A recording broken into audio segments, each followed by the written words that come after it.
Kuna daraja ilikuwa imesumbua watu ya Tharaka Nithi pale, inaitwa Nithi Bridge miaka mingi. Watu wengi wamekufa hapo kutoka sehemu zote za Kenya. Watu wengi walikuwa nafikiria haiwezekani kupata pesa ya kufanya hiyo daraja kwa sababu ni ya pesa mingi.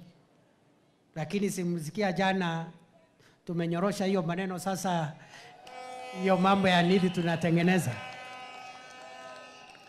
So mahali hiyo pesa ya Nithi Bridge imetoka, ndio pia mahali pesa hii ya kuweka hii barabara itatoka ikue Dual Carriageway. Chia hapo usijali. Najua kuna watu naona wanatufundisha kazi, sijui nini. We know what to do. Hiyo barabara tuliahidi, lazima tuijenge. Si namna hiyo? Ndio tuwe na uhusiano mzuri na wananchi. Ile kitu hatutaki ni uchochezi.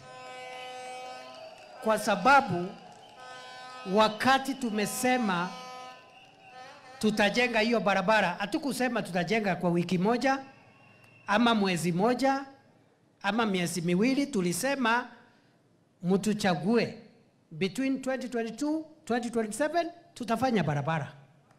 Kwani 2027 imefika?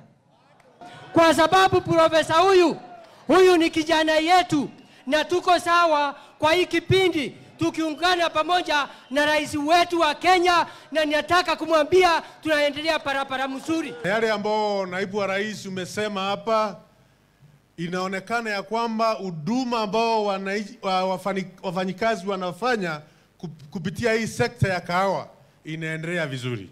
Ndio maana bei ya kahawa imeenda juu.